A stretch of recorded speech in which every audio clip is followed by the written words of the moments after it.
Hi, I'm Tim. Welcome to Watchbox, and thanks for logging on. If you love this watch, email me, tmosso@thewatchbox.com. It's in the description below.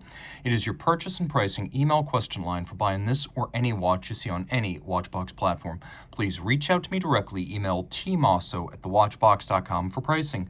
Today we are discussing a lovely and scintillating Rolex Oyster Perpetual Day-Date 40, reference 228206. This is platinum with ice blue dial. Now 40 millimeters in diameter. It's 12 millimeters thick.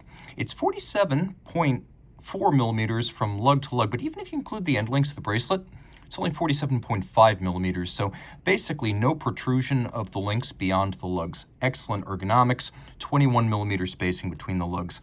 Unlike the massive Day-Date 2, which featured shouldered and solid end links that really flared out and gave the watch virtual span, this one wears very true to size and maybe even a little bit smaller. This is a timepiece that I can wear easily on my 16 centimeter circumference wrist, and you can see it's flat. 12 millimeters thick is pretty thin, all things considered, with a sloped bezel. It slides underneath the cuff. You can see from over the top. I have plenty of clearance on each side, and you can really see down the barrel that the bracelet flares out on each side, meaning the lugs are nowhere near the edge of my wrist. So I think you could wear this watch on a wrist as small as 14 centimeters circumference. That said, it is massive, all in platinum with solid center links, a thick gauge clasp, and a screwed in solid oyster case back. This feels like a huge watch, eyes closed. Then you open your eyes and you realize it's only 40 millimeters. You can see that there is a little conforming end piece that mates the bracelet to the case with no gap between them. You can also see this is the President bracelet. While the watch is often nicknamed the Rolex President or Presidential, truth be told, it has always been the Day-Date since the first one debuted in 1956. The bracelet, however, also since 1956, is formally named the President, and it always has been. It's more solid than the 5-link Jubilee dress bracelet, but it also has a little bit more flexibility and better venting than the 3-link Oyster sports bracelet, and I really feel that it's the best of both. With the short cross-sectional links, they have a really flowing, fluid, almost fabric-like feel, and you can see there's a little bit of a taper down from the lug to the clasp, so you've got a handsome taper line. Outer faces, as you can see, are polished, centers are polished, shoulders are satinated, removable links, and there are many of them, are fixed in place using screws. So with a jeweler's screwdriver, you can size this up. We have here the famous crown clasp, where the only visible sign of the partition point between the two halves is that little 5-point coronet. And you can see it's more sophisticated than it used to be. There is a beak and a hook system, and you can see the two of them right there. And they actually latch together. You can hear them snap shut. You don't just pull or pry this open. It's not friction fit. You must lift and unlock. Internally, as you can see, thick gauge platinum, a combination of media blasting and polish.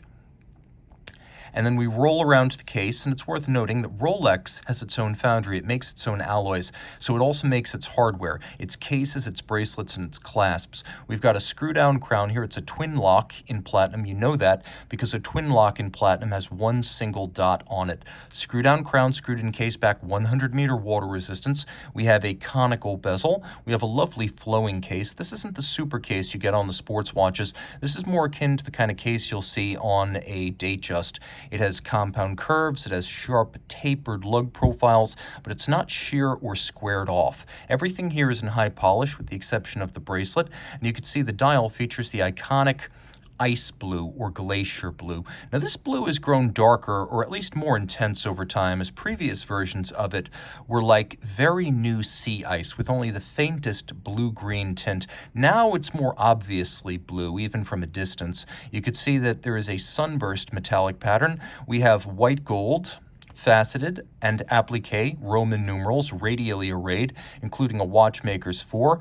You can tell since 2018, this Day-Date 40 actually came out in 2015, but versions that have come out since 2018, new models since that year, have featured the little crown between Swiss and made. That's what that's all about. While I don't always love the Cyclops eye on smaller Rolex watches like 36mm Day-Dates and Datejusts, it looks all right here as it functions as a handy magnifier, but it doesn't dominate or monopolize the dial like it can on a smaller case. We do have a screw-down crown, and actually we have two interesting subsidiary setting modes. One is hacking, that's expected. Then there's a double quick set system. By the way, hacking, if you're new to these videos, means you can stop the seconds hand. We have a quick set that allows you to set the date as well as the day in rapid fashion. Hands and indices are 18-karat gold to avoid oxidation or tarnish. The same is true of the 5-point coronet. We also have a blued counterweighted seconds hand and a railroad track outboard for reading minutes and seconds. Note that the baton-style hour and minute hands are actually faceted for better contrast against the dial base. Underneath the case back, we have a manufacturer caliber 3255 bidirectional automatic winding compared to the old 3155. Here we now have a rotor bearing rather than a jeweled staff for better winding device durability. The bearing is more shock resistant than the old jeweled staff. Power reserve is up too, from the old 48, now 70 here with the Liga created Chronergy escapement, which is Rolex's answer to the Omega coaxial. It's still a form of Swiss lever, but an unconventional one, and again, Liga is used to form those parts with precision. It has a reprofiled drivetrain and a bigger mainspring, other features to help to increase the power reserve. It beats away at 4 Hertz, pivots on 31 joules. It's shock tolerant thanks to that rotor bearing, but also a free sprung balance and a full balance bridge. The hairspring is a Breguet overcoil hairspring that centers the mass of the spring as close to its center as possible, which means that any position relative to gravity, the watch will keep very consistent time. That overcoil hairspring is also made of a blue oxidized niobium zirconium that makes this watch highly anti-magnetic. The watch is, well, internally certified as a chronometer because the COSC is a bare movement test. Rolex gets that certified movement, cases it up, and then tests it in 6 positions to ensure that it runs no worse than -2 + 2 seconds per day.